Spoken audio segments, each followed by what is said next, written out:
Rahim. Assalamualaikum warahmatullahi wabarakatuh. Alhamdulillah. Alhamdulillahilladzi arsala rasulahu bil huda wa dinil haqq liyudhhirahu 'ala ad-dini kullih. Wa kafaa billahi shahida. Asyhadu an la ilaha illallah wahdahu la syarika lah. إقرارا به وتوحيدا وأشهد أن محمدا عبده ورسوله الذي لا نبي ولا رسول بعده. اللهم صل وسلم وبارك على نبينا محمد وعلى آله الطاهرين الطيبين وأصحابه أجمعين ومن سار على نهجهم إلى يوم الدين.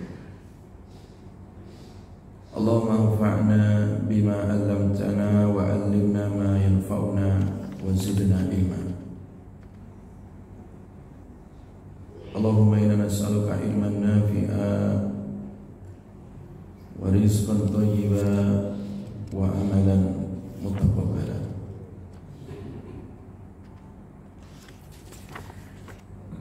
Amma ba'du, jamaah sekalian yang diberkahi oleh Allah Subhanahu wa taala. Alhamdulillah, dengan izin Allah kita kembali hadir di majelis Asy-Syifa, di majelis keteladanan Nabi sallallahu alaihi wasallam.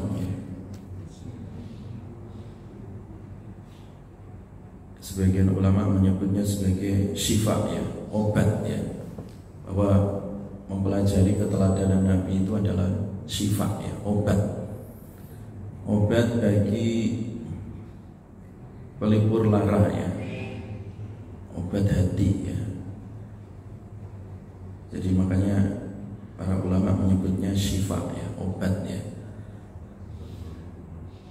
Kenapa kita mempelajari keteladanan Rasulullah sebagai obat hati? Karena segala kehidupan Rasulullah adalah memberikan keteladanan, dan juga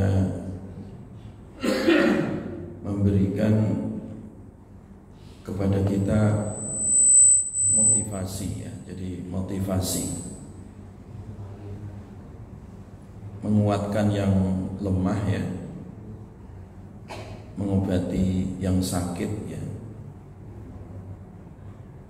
menyambung dari keputusasaan, sehingga orang senantiasa menjadi kuat, mentalnya, dan juga menjadi kuat hatinya, Dan itu yang kita butuhkan saat ini, Karena salah satu penyakit yang dihadapi oleh manusia saat ini, manusia-manusia yang mengalami kemajuan teknologi, mengalami kemajuan secara materi, tetapi di sisi lain mengalami kemunduran, dari sisi mentalitas, hatinya.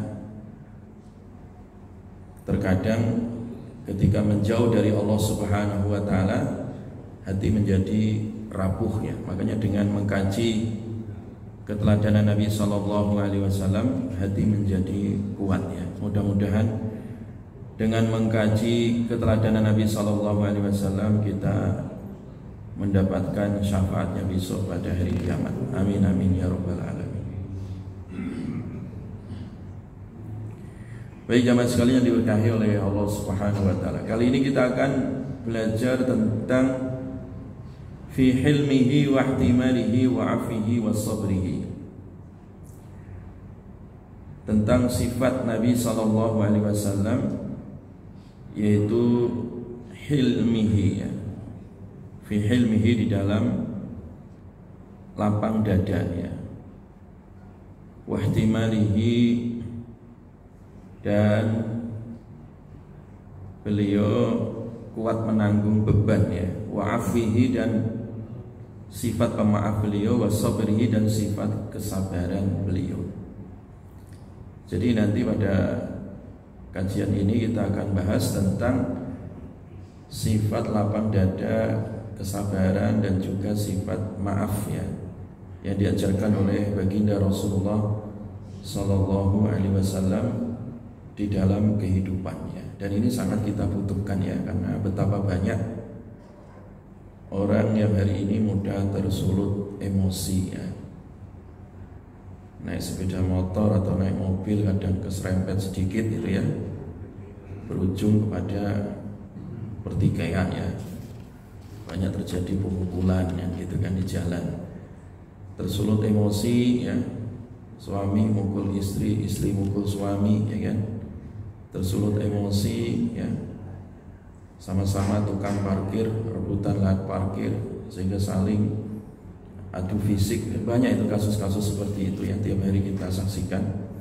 Itu bermula karena tidak adanya sifat lapang dada untuk memaafkan dan tidak adanya sifat sabar di dalam diri seseorang.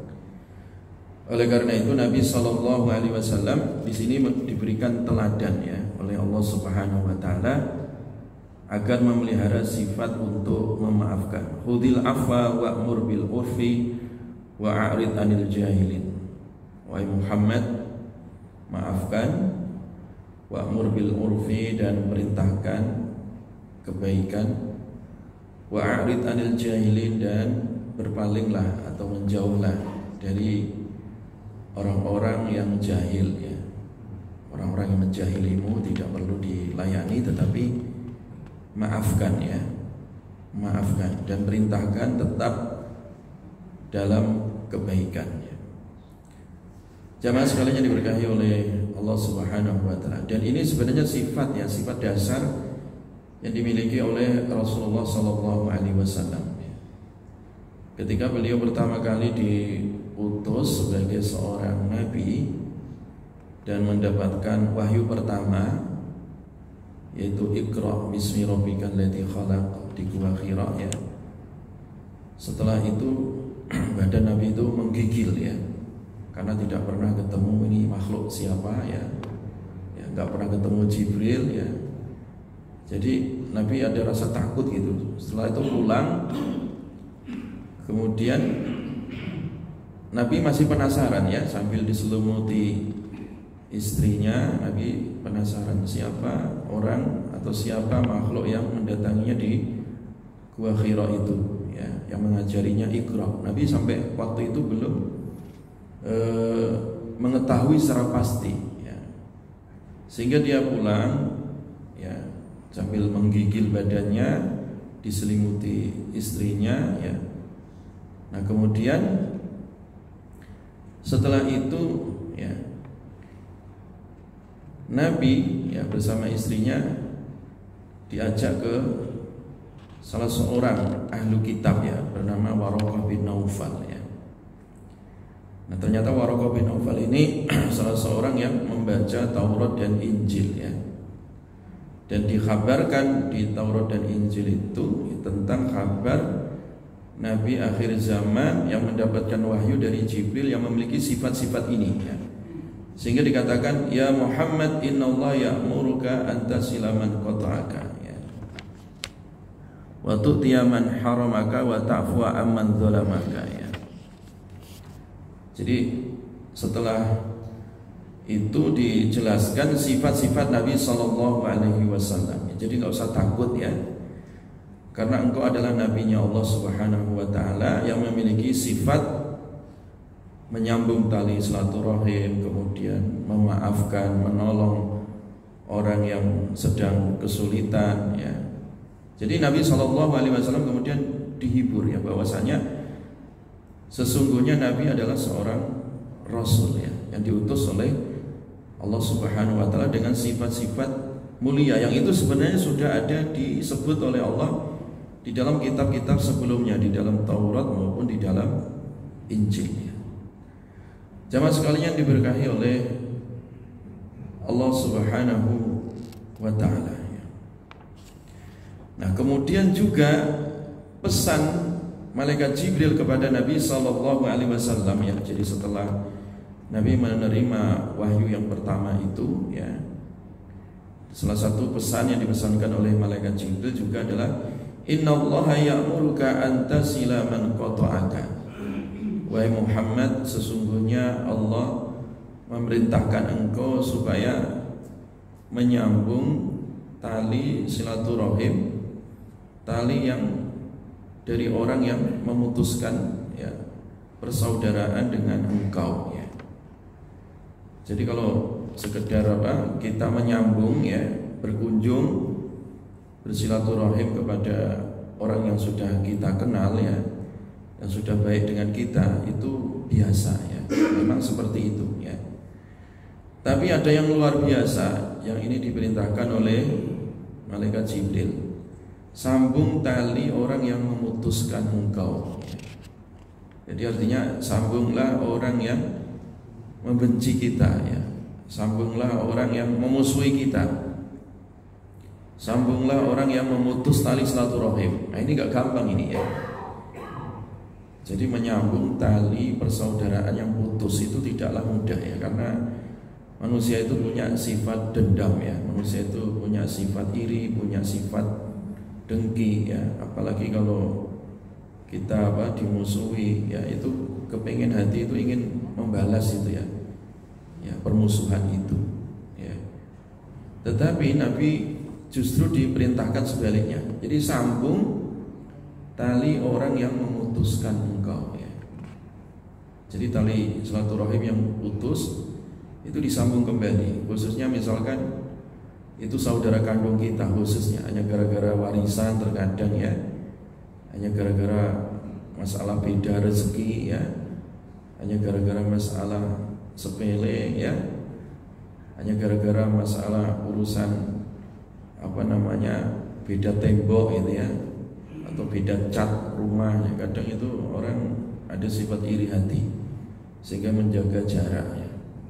Nah, orang-orang yang menjaga jarak atau memutus tali silaturahim justru harus direkatkan kembali, ya, disambung kembali. Ini wasiatnya malaikat Jibril ini, ya. Jadi wasiat pertama yang diwasiatkan malaikat Jibril supaya lapang dada, ya, terhadap orang-orang yang memusuhi. Wa tu'tiya man haramaka, dan berilah engkau orang yang menghalangimu.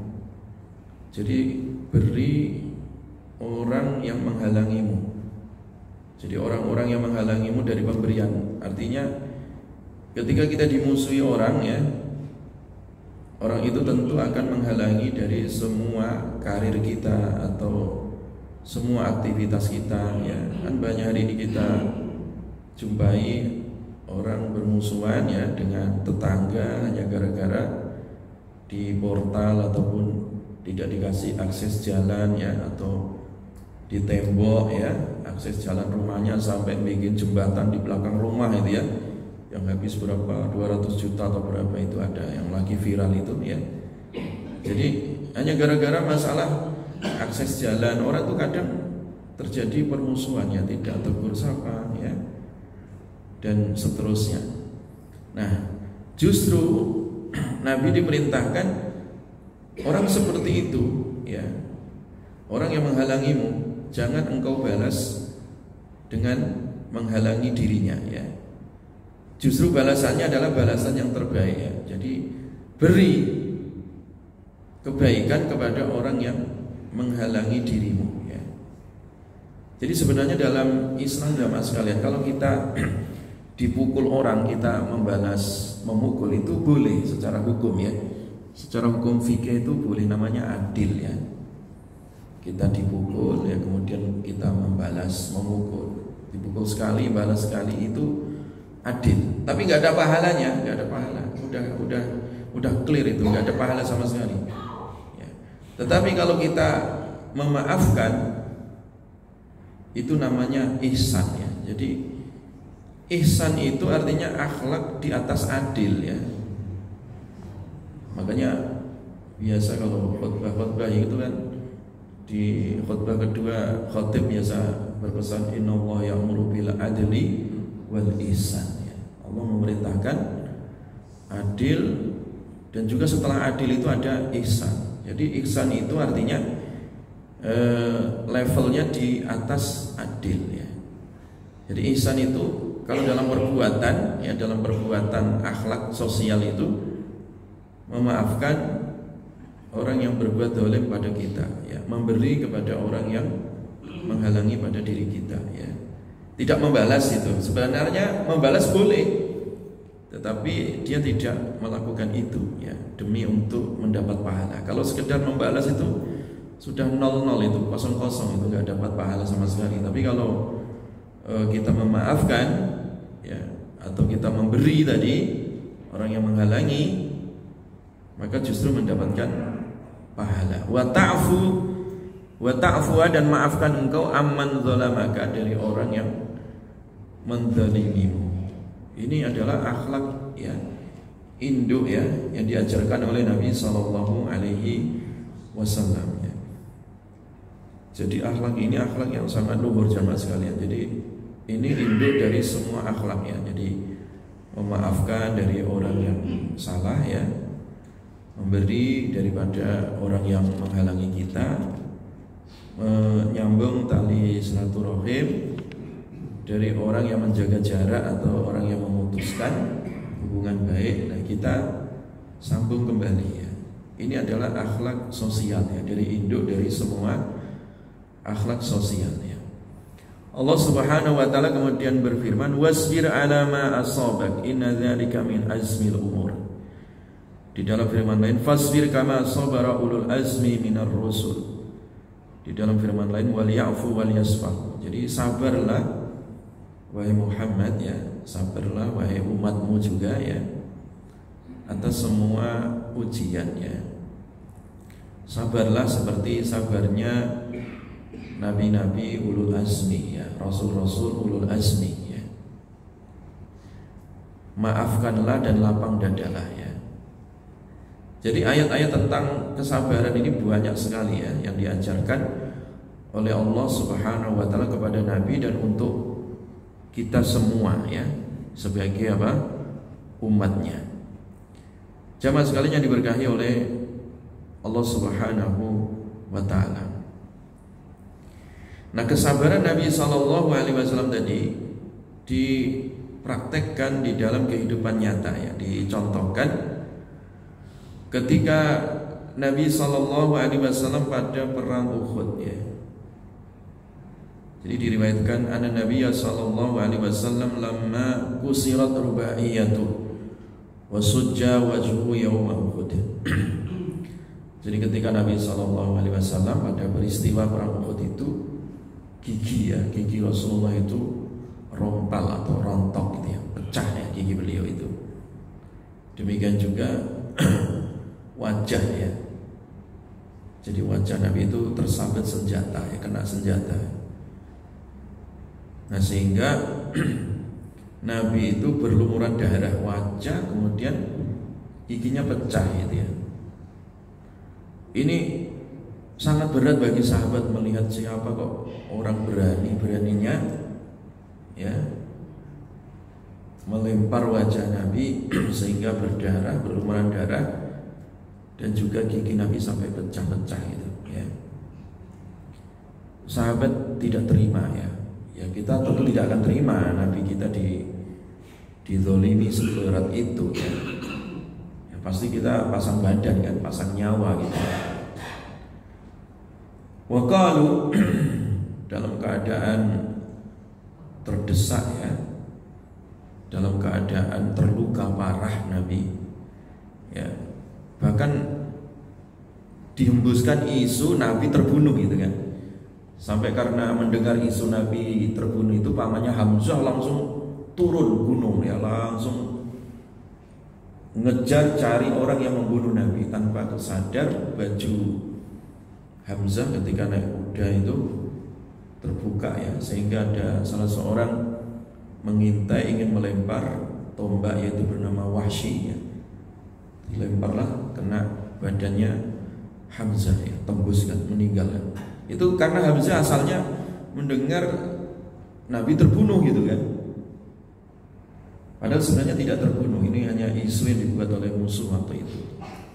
Hanya saja memang Nabi terluka parah, betul ya, wajahnya berlumuran darah, giginya sampai pecah rontok gitu ya. Nah, melihat itu ya, dalam keadaan terdesak itu, semua para nabi dan rasul diberikan satu hak untuk berdoa yang disebut dengan doa pamungkas, doa terakhir itu ya. Nah, doa itu pasti manjur, mustajab pasti. Sebagaimana doa Nabi Nuh itu ketika terdesak dakwah selama 950 tahun, malah dihina, diejek, dipojokkan. Akhirnya Nabi Nuh terdesak berdoa, Rabbi la tadhar 'alal ardi minal kafirina dayyara. Ya Allah, jangan engkau sisakan seorang pun, satu rumah pun di atas muka bumi ya. Akhirnya doa Nabi Nuh mustajab ya. Jangan tinggalkan seorang pun atau satu rumah pun dari orang-orang kafir ini. Apa yang terjadi? Mati semua. Oh, enggak ada satu pun orang kafir. Itu doa Nabi Nuh, itu doa pamungkas. Nah, inginnya sahabat itu Nabi berdoa seperti doanya Nabi Nuh gitu, supaya hangus semua itu pasukan Uhud ya. Ya, pasukan orang-orang kafir yang berani melempari Nabi tadi sampai berdarah-darah.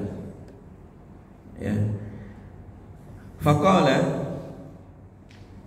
dalam keadaan terluka, jamaah sekalian ya, terluka ya, parah gitu ya.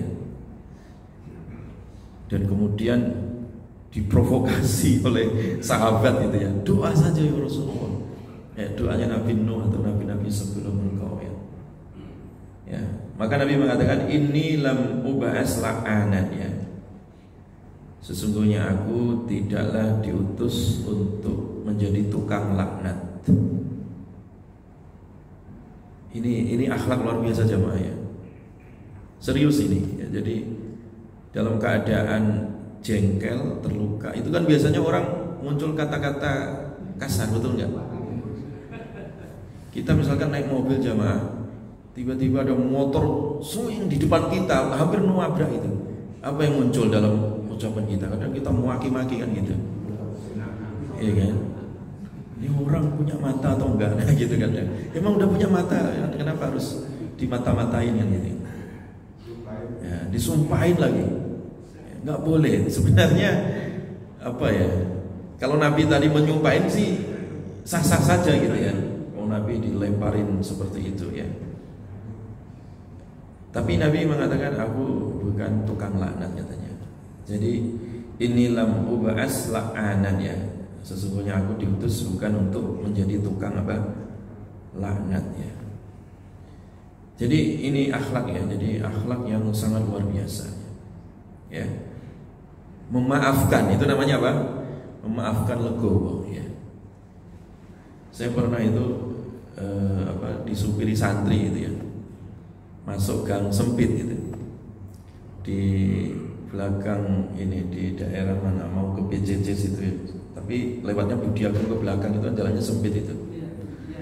Nah itu mau belok ya, belokan, ternyata nyerempet gitu ya mobil saya, dan nyerempet.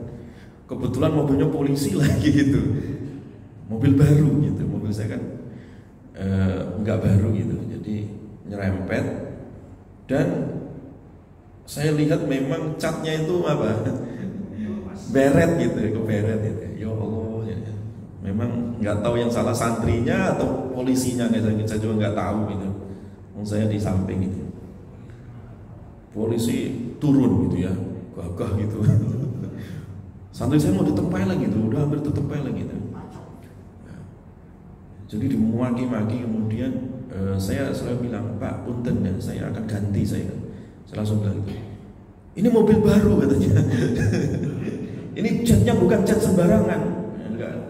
Wes pokoknya nggak mau terima dia. Astagfirullah. Akhirnya lama gitu negosiasinya kan, akhirnya damai ya. Untungnya santri nggak digelendeng ke kantor polisi itu. Dia udah minta ke kantor polisi itu karena dia polisi. Saya polisi katanya. Nah gitu. Ya udahlah. Jadi itu watak manusia gitu ya.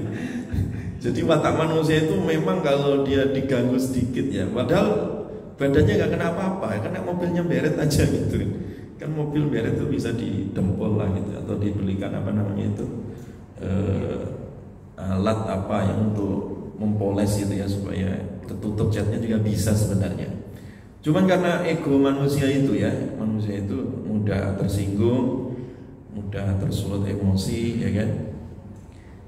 Dan walaupun yang terkena itu bukan badannya ya, barangnya gitu ya, atau kendaraannya. Kendaraannya juga nggak teriak-teriak kok kadang ya, tapi manusia itu kepengen teriak. Nah, disinilah ya Nabi mengajarkan ya sifat ini. Jadi kalau kita nggak ada contoh itu, ya kalau kita nggak ada contoh ya dari Nabi SAW yang kuat, mungkin kita tidak akan kuat gitu. Makanya kenapa kalau orang membahas majelis Rasulullah itu disebut asy-syifa ya, syifa itu obat ya, obat sakit hati iya, obat emosi iya, obat amarah iya. Ya. Kenapa? Karena kita melihat keteladanan ya Allah.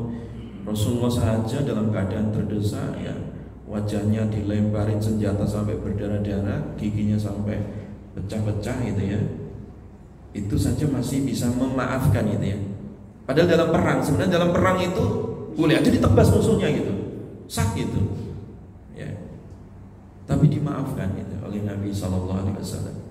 Dan ini kemudian perilaku ini, ya, yang diajarkan oleh Nabi bahwa dalam keadaan perang pun ya masih ada nilai kasih sayang, ya, nilai memaafkan gitu ya.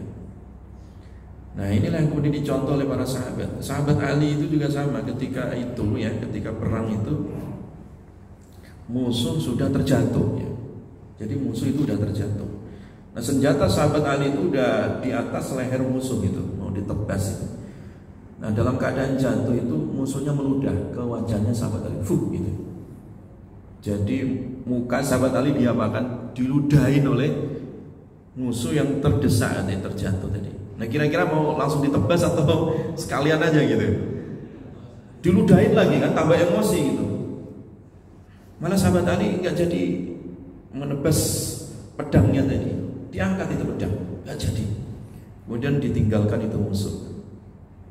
Nah musuh ini heran loh, kenapa ini kesempatan baik kok malah nggak digunakan oleh sahabat Ali itu, kesempatan untuk menang gitu ya. Akhirnya dikejar sahabat Ali oleh musuh tadi. Wahai Ali, kenapa engkau nggak membunuh aku katanya? Tidak katanya. Apa alasan anda? Tanya. Iya, karena kalau tadi saya menebas lehermu, saya khawatir tebasan pedang ini karena saya marah itu, bukan karena Allah. Gitu. Takutnya karena balas dendam. Karena apa tadi? Balas dendam karena dia bahkan diludahin gitu. Jadi sampai perang pun itu bukan karena balas dendam pribadi, tapi karena memang perintah Allah gitu untuk memerangi musuh, bukan balas dendam apa pribadi. Kalau saya menebas lehermu tadi karena diludahin, itu balas dendam pribadi. Tidak, saya tidak melakukan itu. Akhirnya orang ini bertekuk lutut dan bersyahadat melihat akhlaknya para sahabat ya, sahabat Ali yang luar biasa seperti itu. Dan itu adalah turunan tadi ya, turunan contoh dari teladan baginda Rasulullah Sallallahu Alaihi Wasallam. Walakinni bu'istu da'iyan wa rahmatan ya, kata Nabi Sallallahu Alaihi Wasallam. Tetapi aku diutus ya untuk menyeru kebaikan dan menebarkan kasih sayangnya. Jadi aku diutus bukan untuk tukang laknat ya, tetapi diutus untuk kebaikan dan rahmatannya, untuk menyeru kasih sayangnya. Wa ma arsalnaka illa rahmatan lil alamin ya. Jadi tidaklah aku utus engkau wahai Muhammad kecuali memang untuk menebarkan kasih sayang. Jadi Nabi itu malah justru mendoakan tadi ya, memilih untuk mendoakan, Allahumma hdi qaumi fa innahum la ya'lamun. Ya Allah, tunjukkan kaumku barangkali mereka itu belum tahu ya. Jadi kalau kita sedang emosi itu ya, sedang marah, entah marah sama orang ya, atau marah sama istri atau anak ya, atau teman atau siapa saja gitu ya, itu jangan diluapkan dalam bentuk laknat tadi ya. Itu bahaya jamaah ya. Dan bisa jadi itu mustajab karena kita sedang terzalimi. Ya memang betul sih. Kalau misalkan kita ditabrak orang gitu, kita nggak salah gitu ya, kemudian kita langsung doa yang jelek, itu dia kena itu. Tapi kita nggak dapat apa-apa, nggak dapat pahala gitu. Tapi kalau kita memaafkan tadi, didoakan, ya udahlah, saya maafkan, ya mudah-mudahan diganti oleh Allah. Nah itu lebih baik itu. Ya. Demikian juga kalau sedang marah gitu ya kepada siapa saja, lebih baik diam gitu tadi ya, jangan mulutnya dipakai untuk mengata-ngatain ya atau untuk melaknat tadi ya. Itu bisa jadi mustajab ya, bisa jadi manjur, dan tentunya nanti yang rugi ya kita sendiri ya, kita sendiri ya, yang rugi juga kita sendiri. Dan kita kan nggak rela kalau melihat orang celaka kan gitu kan ya. Kita kan ingin kalau semua orang itu baik ya, jangan kemudian membuat ya orang itu malah menjadi celaka atau didoakan celaka ya. Itu bukan ajaran Rasulullah Sallallahu Alaihi Wasallam.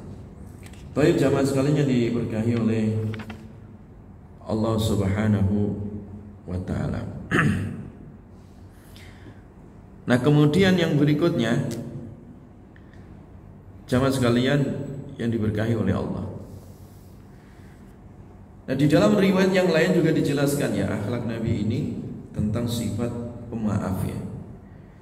Selesai pada satu peperangan ya, Nabi Sallallahu Alaihi Wasallam istirahat ya.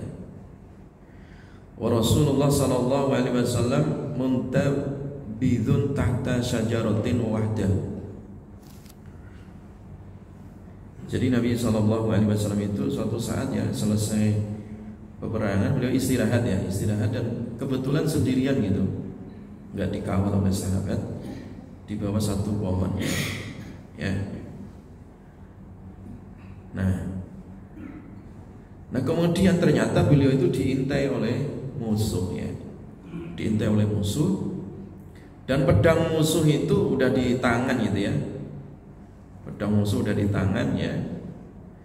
Dan pedang itu diambil justru dari pedang Nabi yang digantung di pohon tadi, diancungkan kepada Nabi Sallallahu Alaihi Wasallam.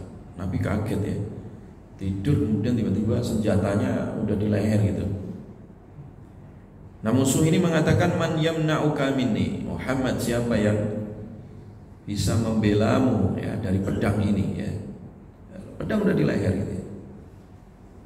Jadi Nabi itu udah diancungi pedang ya.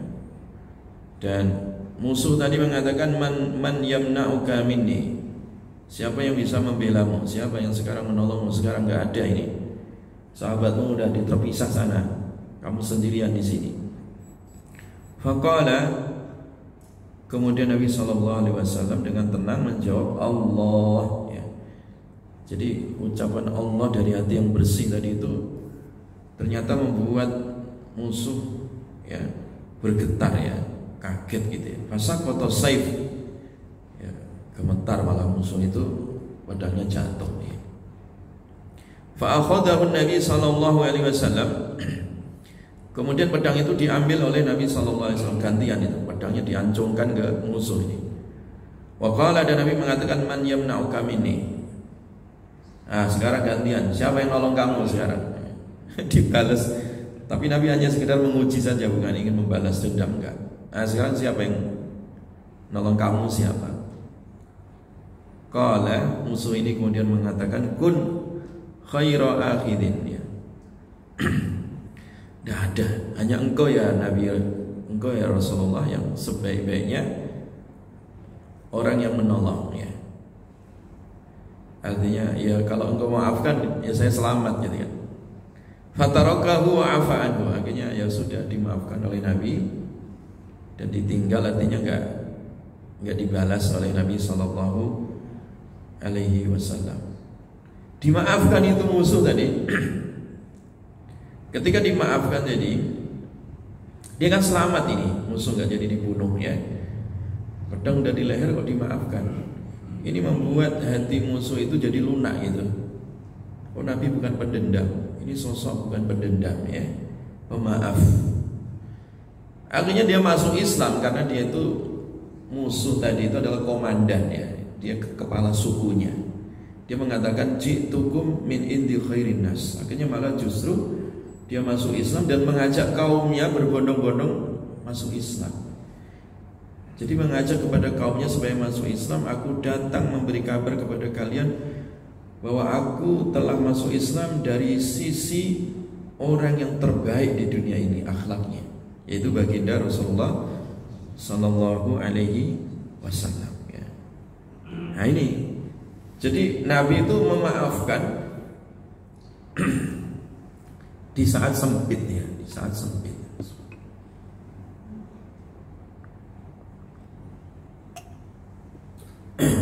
Memaafkan di saat sempit jamaah ya, di saat genting ya, di saat terdesak. Ini nggak gampang itu ya kalau nggak dilatih.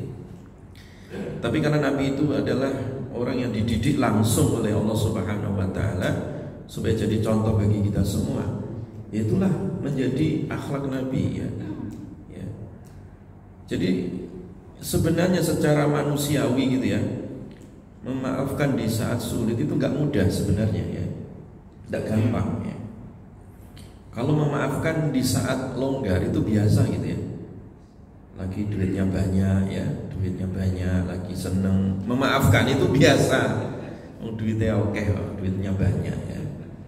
Biasa aja. Kalau ada orang utang kemarin, utang cuma 50.000, lagi duitnya banyak, lagi banyak bonus, sudah tak ikhlasin aja, itu biasa gitu. Tapi kalau kita lagi nggak punya duit, betul lagi butuh itu kok memaafkan, nah itu luar biasa itu. Dan itulah Nabi ya. Jadi memaafkan di saat sulit ya, memaafkan di saat sempit ya, terdesak seperti itu ya, hampir terbunuh bahkan ya. Masih sempat-sempatnya Nabi SAW apa tadi? Memaafkan ya. Itu yang disebut dengan al-hilm ya. Al-hilm, lapang dada, legowo. Jadi orang yang lapang dada itu artinya tadi dalam segala keadaan itu ya dadanya lapang gitu, nggak sempit. Walaupun keadaannya sedang apa? Sempit kan gitu. Biasanya kan kalau keadaan sempit, dadanya juga ikut apa? Sempit gitu ya. Apalagi akhir bulan, akhir tahun seperti ini, kadang dada sempit, nggak ada duit ya masalahnya. Kan gitu. Udah akhir tahun gitu ya, nggak ada duit ya. Bayaran anak-anak sekolah banyak ini, tagihan banyak ya gitu. Itu keadaan sempit. Itu biasanya dada juga ikut sempit. Itu memang alami, natural, itu seperti itu manusia ya. Tetapi kok orang dalam keadaan sempit tadi, dadanya kok tetap legowo, lapang gitu ya. Nah ini orang hebat itu ya. Itu orang besar berarti ya. Sebagaimana kebesaran akhlak Nabi Sallallahu Alaihi Wasallam di saat sempit tadi, di saat terdesak, beliau legowo ya, dadanya lapang ya, dan bisa memaafkan. Dan ini sebenarnya sebaik-baiknya harta yang kita pelihara jamaah ya. Jadi orang yang bahagia, orang yang hebat itu tadi, ya orang yang memang dadanya lapang gitu ya, di saat sempit ya, dadanya lapang dalam segala keadaan. Jangan lapang kalau lagi banyak duit saja, enggak ya. Lagi nggak punya duit juga lapang gitu dadanya, sabar gitu kan, memaafkan. Karena biasanya penyakit manusia kalau lagi nggak punya duit itu mudah emosi gitu, cepet gitu sinyalnya itu ya. Jadi kalau manusia itu lagi sulit, lagi sempit, lagi nggak ada duit ya, itu bapaknya bawaannya kepengen marah gitu. Ya, melihat istri masam gitu, melihat anak juga masam. Apalagi lihat orang yang nagih utang, wah ini lebih masam lagi kan gitu. Nah itu bawaan manusia itu begitu ya. Tetapi semua itu bisa dilatih ya, bisa dilatih. Jadi memang awal-awalnya itu kalau dalam teori pendidikan akhlak itu salah satu metode ya yang diajarkan oleh Nabi supaya akhlak itu menjadi kebiasaan baik ya, mendarah daging gitu. Itu memang awalnya harus terus dilatih ya. Ya, harus dilatih. Orang sabar itu tidak datang tiba-tiba, tidak ya. Orang legowo, lapang dada, al-hilm tadi, sifat al-hilmu ya, itu tidak datang tiba-tiba, tidak. Itu butuh latihan, dilatih terus. Memang asalnya sesek itu dadanya ya, asalnya sakit hati, asalnya emosi, tapi ditahan itu, dilatih. Makanya kalau kita lagi marah itu disuruh Nabi dilatih diam ya. Kalau nggak diam wudu. Kalau diam wudu masih emosi ya. Kalau dia berdiri duduklah sesaat itu, tarik nafas ya. Kok masih emosi? Ya ngopi dulu gitu kan. Jadi ditinggalkan tempat yang membuat kita emosi gitu ya. Tinggalkan tempat yang membuat kita marah. Tinggal ngopi dulu aja gitu ya. Jadi tinggal sejenak itu, jaga jarak sejenak, tujuannya untuk dilatih. Karena memang manusia itu punya emosi, punya ghadab ya, punya emosi diri. Nah kalau dilatih ya udah terlatih, besok lagi terus. Latihan yang terulang tadi itu akan menjadi kebiasaan ya, jadi karakter namanya ya. Nah yang asalnya pemarah jadi pemaaf, itu karakter, merubahnya itu melalui tadi latihan terus yang terulang. Nah makanya juga sama jamaah ya, kalau kita punya anak di rumah apa sulit bangun subuh, itu juga harus dilatih terus. Bangunin pertama ngambek, pertama marah gak mau bangun, besok lagi dibangunin lagi, terus seminggu masih juga belum berhasil, sebulan ditunggu. Cara ini gak cocok, cara yang lain gitu. Jangan hanya anak sekarang itu jangan hanya dilarang diperintah, harus dikasih alternatif gitu ya. Nak bangun nak ya. Nanti kita jadi bangun itu sambil dibawain apa kesukaan dia apa gitu, misalkan dikasih susu hangat atau apa, nah ini minum susu dulu, wah itu lagi bangun dia langsung melek, langsung jaya hangat gitu ya, langsung melek dia. Jadi cari cara dan terus ya berusaha dilatih itu, nanti lama-lama akan terbiasa gitu ya. Itu metode. Makanya Nabi mengatakan innamal hilmu bittahallum ya. Sesungguhnya sifat legowo lapang dada itu sebab dilatih, kata Nabi ya. Innamal hilmu bittahallum. Sesungguhnya akhlak itu, sifat lapang dada tadi itu sebab terus dilatih ya, terus dilatih. Orang sabar itu ya karena tadi dia udah biasa menghadapi musibah, udah biasa gitu. Jadi nggak kagetan ya. Orang legowo lapang dada juga sama, karena dia udah biasa diajak orang, udah biasa dibully, udah biasa dimusuhin, sudah biasa apa diiri hati ya.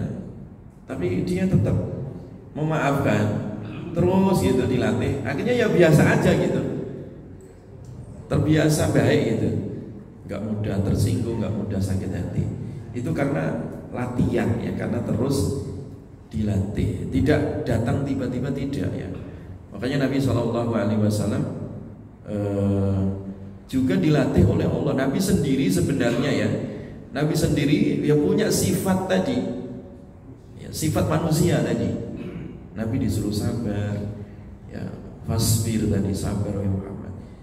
Jadi sehingga Nabi gak jadi membalas gitu kan.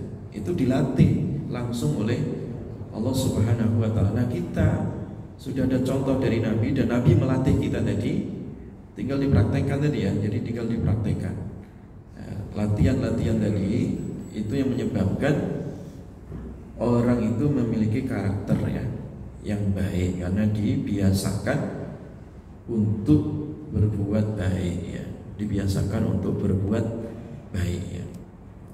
Jadi membiasakan berbuat baik itu dari yang sederhana gitu ya. Ya dari ucapan alhamdulillah ya.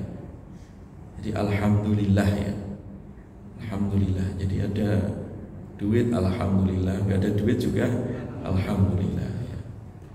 Lagi jalan macet alhamdulillah, lancar juga. Itu nggak gampang loh, tapi dilatih bisa gitu. Lama-lama alhamdulillah terus. Beda kalau kita maki-maki terus, itu malah tambah nggak karu-karuan gitu kan. Ya memang kadang manusia itu mudah emosi gitu ya, ya kan? Mudah emosi orang itu ya. Tapi kalau kita terkadang terlatih alhamdulillah ya, itu membantu ya, dada kita jadi lapang gitu. Alhamdulillah, segala puji bagi Allah. Dulu di daerah saya orang Rembang, itu ada satu kiai ya, namanya Kiai Syahid Kemadu, daerah Rembang ya, Jawa Tengah itu. Itu kiai itu amalannya cuma satu itu, alhamdulillah gitu. Jadi kalau ketemu santri, ketemu apa tamu gitu ya, tanya gimana lagi kabar, Kabar udah nikah belum, punya anak, udah punya. Oh, alhamdulillah. Jadi jawabannya alhamdulillah tak itu kiainya itu. Jadi cerita apalagi kena lagi gagal panen kiai, alhamdulillah. Jadi alhamdulillah terus itu. Kiai Syahid Kemadu itu ya. Saya masih ingat itu ya. Jadi ternyata itu melatih ternyata ya. Jadi kita dulu diajari seperti itu nggak ngerti. Oh, ini alhamdulillah terus kiai ini. Orang susah alhamdulillah, orang seneng apa? Alhamdulillah. Pertanyaan kita itu yang benar yang mana ini? Ternyata benar semua gitu. Ya. Artinya itu ternyata melatih amalan, ya, melatih diri kita itu ya dalam keadaan apapun tadi itu selalu alhamdulillah. Ya. Saya waktu itu nggak ngerti itu kenapa ini kiai kok amalannya cuma alhamdulillah, alhamdulillah. Ternyata hadisnya betul gitu ya. Ternyata saya ketika udah besar belajar terus itu ya, ada hadis itu tadi bahwa ada satu hadis qudsi ya, ketika orang itu ya diambil anaknya atau diambil keluarganya ya, itu Allah selalu bertanya kepada malaikat yang mengambil nyawa tadi, pencabut nyawa, gimana kabar hambaku ya ketika diambil anaknya atau keluarganya tadi ya. Memang kalau kita itu kena musibah itu ucapannya adalah apa tadi? Innalillah. Iya betul, nggak salah. Memang itu namanya istirja supaya kembali. Tapi ada yang lebih tinggi daripada innalillah tadi ya. Ketika Allah bertanya kepada malaikat, apa respon hambaku tadi?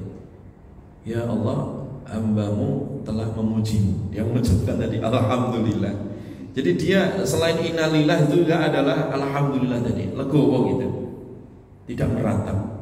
Maka Allah kemudian mengatakan ibni lahu baital hamdi ya, bangunkan dia istana alhamdu ya. Alhamdu itu artinya apa? Pujian, istana pujian, baitul hamdi ya, bangunkan dia istana pujian di surga. Ini kekhususan bagi tadi orang-orang yang ternyata dalam keadaan apapun dia legowo tadi ya, dilatih dengan ucapan apa tadi? Alhamdulillah ya. Itu ternyata sunnah Rasulullah SAW ya. Jadi selalu alhamdulillah dalam keadaan susah maupun apa? Senang. Dan itu dicontohkan Nabi ya. Nabi itu kalau lagi senang ditanya, gimana keadaanmu ya Rasulullah ya. Nabi mengucapkan alhamdulillah alladzi bi ni'matihi tatimmus shalihat ya.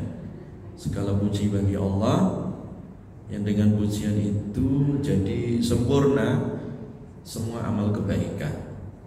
Nabi kalau susah juga ternyata jawabannya sama, alhamdulillah. Nabi itu manusia jamaah ya, kayak kita manusia, maksudnya punya senang, punya apa? Susah gitu. Ya.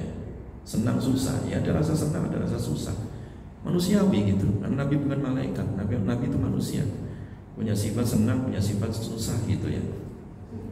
Tapi ketika susah ya, lagi sedih atau lagi dalam keadaan kurang mengenakan gitu, Nabi jawab alhamdulillah ala kulli hal.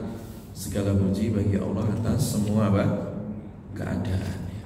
Jadi segala puji bagi Allah atas semua keadaan. Nah ini sebenarnya puncak ya. Puncak dari sifat al-hilm tadi ya. Longgarnya dada seseorang. Jadi ternyata isinya alhamdulillah itu. Isinya adalah apa? Alhamdulillah ya. Jadi isinya alhamdulillah. Nah ini butuh dilatih jamaah, butuh diisi. Alhamdulillah, alhamdulillah. Ya bukan ketika kita habis sholat kan disuruh selain subhanallah, subhanallah. Kan ada alhamdulillah. Alhamdulillah itu sebenarnya latihan terus kita isi hati kita dengan hamdalah ya. Ya. Makanya dalam hadis yang lain juga disebutkan dalam segala hal ya kita mengawalinya itu selain dengan basmalah itu hamdalah juga.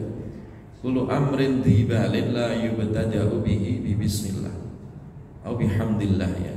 Jadi segala urusan kok tidak diawali dengan bismillah atau alhamdulillah ya, fahuwa abtar ya, maka urusannya itu abtar. Abtar itu artinya tidak berkah ya, qalilul barokah, sedikit berkahnya ya. Jadi misalkan kita minum ya, baca bismillah, itu berkah itu minumnya ya, alhamdulillah, selesai alhamdulillah, berkah ya. Tapi kalau kita minum sambil maki-maki, dimaki-maki, itu malah jadi penyakit itu. Dan ternyata ya, sesuai ada riset gitu ya, penelitian, dicek ya, air yang kita maki-maki dengan air yang kita bacakan hamdalah atau bismillah itu beda, molekulnya ya atau kandungan zatnya itu berbeda. Jadi nilai positifnya itu lebih banyak ketika dibacakan bismillah ataupun apa, hamdalah. Itu teruji ilmiah gitu ya, empiris gitu ya, secara lab itu teruji itu ya. Jadi terkadang ya, hal-hal yang seperti itu ya tidak banyak orang tahu ya, bahwa ucapan yang sederhana, yang ringan, nggak pakai pulsa, nggak pakai kuota gitu kan, dengan ucapan alhamdulillah, bismillah, alhamdulillah tadi, itu ternyata efeknya apa, luar biasa di dalam apa, kehidupan kita ya. Dan inilah puncak ya daripada sifat tadi al-hilmu ya, puncak sifat legowo, lapang dada yang diajarkan oleh Nabi Sallallahu Alaihi Wasallam. Jamaah sekalian yang diberkahi oleh Allah Subhanahu Wa Taala. Nah kemudian berikutnya ya, hadis berikutnya jamaah sekalian yang diberkahi oleh Allah Subhanahu Wa Taala. Hadis berikutnya bahwa Nabi Sallallahu Alaihi Wasallam ya,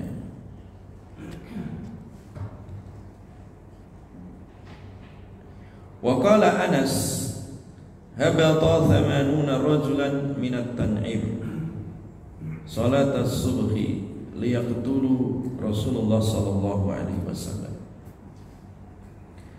Jadi Anas bin Malik ya, orang yang biasa membantu Nabi ya, itu meriwayatkan hadis suatu ketika Nabi berada di Tan'im ya.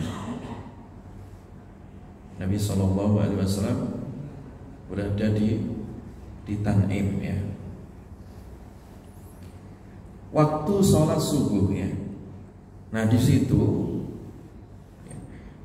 itu ada 80 orang ya, thamanuna rajulan. Nabi sedang berada di daerah Tan'im. Kalau sekarang jamaah umrah mau ngambil mikot yang paling dekat itu namanya di Tan'im situ ya, di Masjid Aisyah situ ya. Itu jarak paling dekat mikot kalau orang mau ngambil mikot untuk haji ataupun umrah ya, itu paling dekat di daerah Tan'im situ. Nah suatu ketika Nabi berada di situ di Tan'im ya, sholat subuh. Ternyata Nabi diintai oleh 80 orang, bayangkan. Yang 80 orang ini ingin lihat ketulu Rasulullah Sallallahu Alaihi Wasallam. 80 orang ini tujuannya ingin membunuh Nabi Sallallahu Alaihi Wasallam.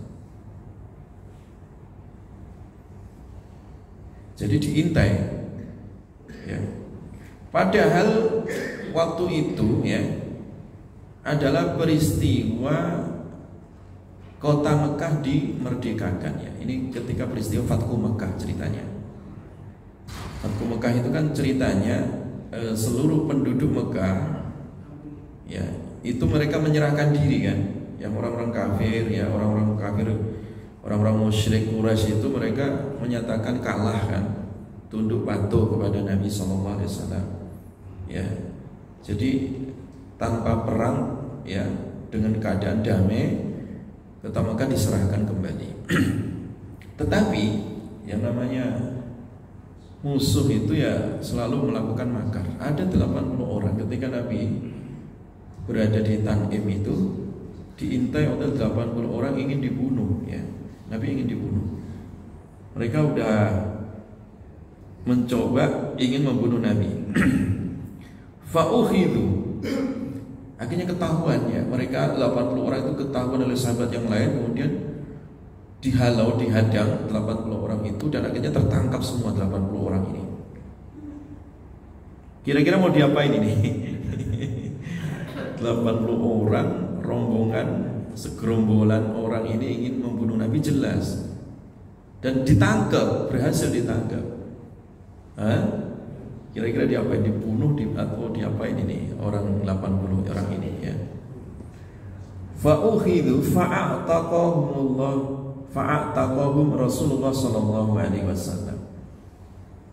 Ini saking legawanya Nabi ya, jadi saking lapang dadanya Nabi sallallahu alaihi wasallam, karena hari Fathu Mekah itu adalah hari memaafkan, jadi memerdekakan kota Mekah tanpa perlawanan, dan Nabi memaafkan itu. Bayangkan ya, orang diusir kan dari tanah airnya, kemudian dalam keadaan kuat Nabi, pasukan kuat, dan waktu itu pasukan musuh dalam keadaan lemah, Nabi tidak menindas itu. Sebenarnya kalau Nabi mau menindas bisa saja gitu, dan mudah itu ya, menangkapin mereka, membunuh mereka, tidak dilakukan oleh Nabi ya. Malah fa'ataqahum Rasulullah sallallahu alaihi wasallam, maka Nabi malah justru memerdekakan mereka ya. Jadi malah justru 80 orang tadi itu dilepas dan dimerdekakan oleh baginda Rasulullah sallallahu alaihi wasallam ya. Wa huwa alladhi kaffa aydiyahum ankum wa aydiyakum anhum bi batni Makkah min ba'di an adfarakum alaihim wa kana Allah bima ta'maluna basira. Jadi bayangkan ya, jadi sudah dalam keadaan damai, ingin ada orang yang membunuh Nabi 80 orang. Sebenarnya Nabi kalau ingin membalas dendam, membunuh mereka mudah, tapi tidak dilakukan oleh Nabi ya. Dan Nabi malah justru memerdekakan. Sehingga ini dipuji dalam Al-Quran ya,